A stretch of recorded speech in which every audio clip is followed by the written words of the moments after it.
All right, let's talk about creating a winning product and what you need. This is going to be an overview, and these videos, there'll be more of this stuff broken out in other videos, but this is a quick overview of how to create your winning product.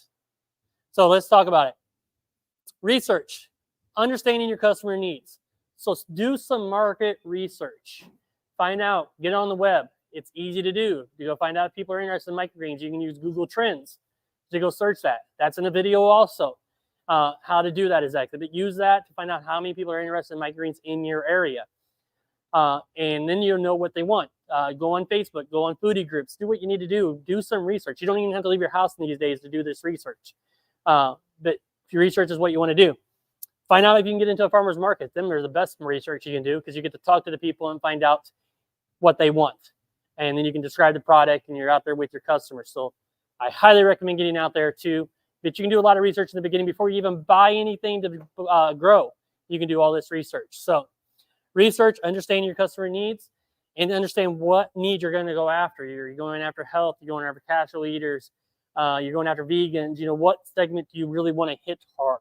Now, you can still get fringe things out of that even that you're not necessarily targeting, but you can still get some people from that. But understanding your customer needs, that's business 101 there. So just understand your customer needs.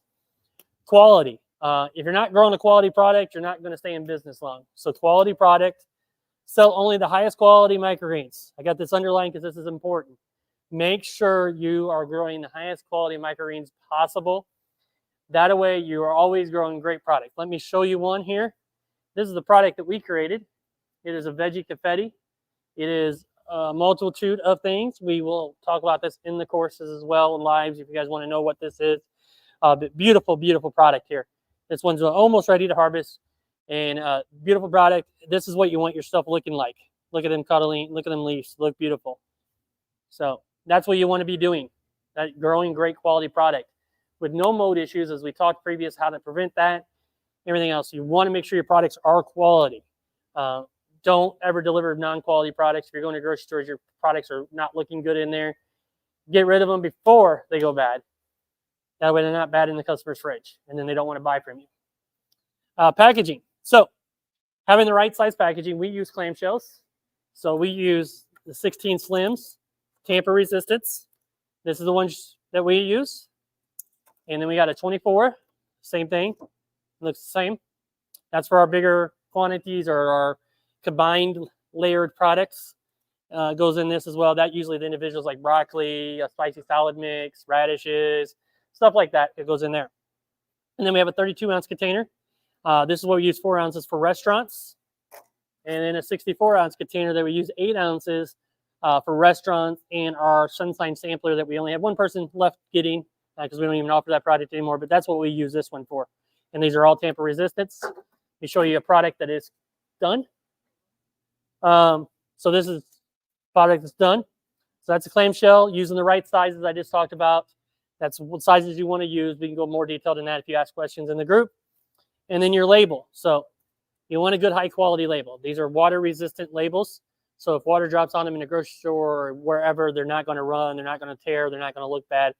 And then you got to brand yourself and stuff too. So label is important.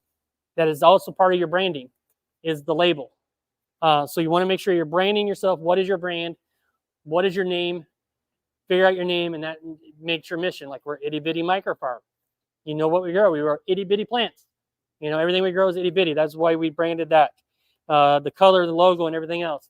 This is something we also can help you make in the group coaching or your one-on-one coaching, whichever you want to do. We can help you with this as well. But this is important. Your label is highly important. That's what everybody's going to see when you're out there. And it's part of your branding. Now, this is going to be, these are all separate videos that are going to be coming out.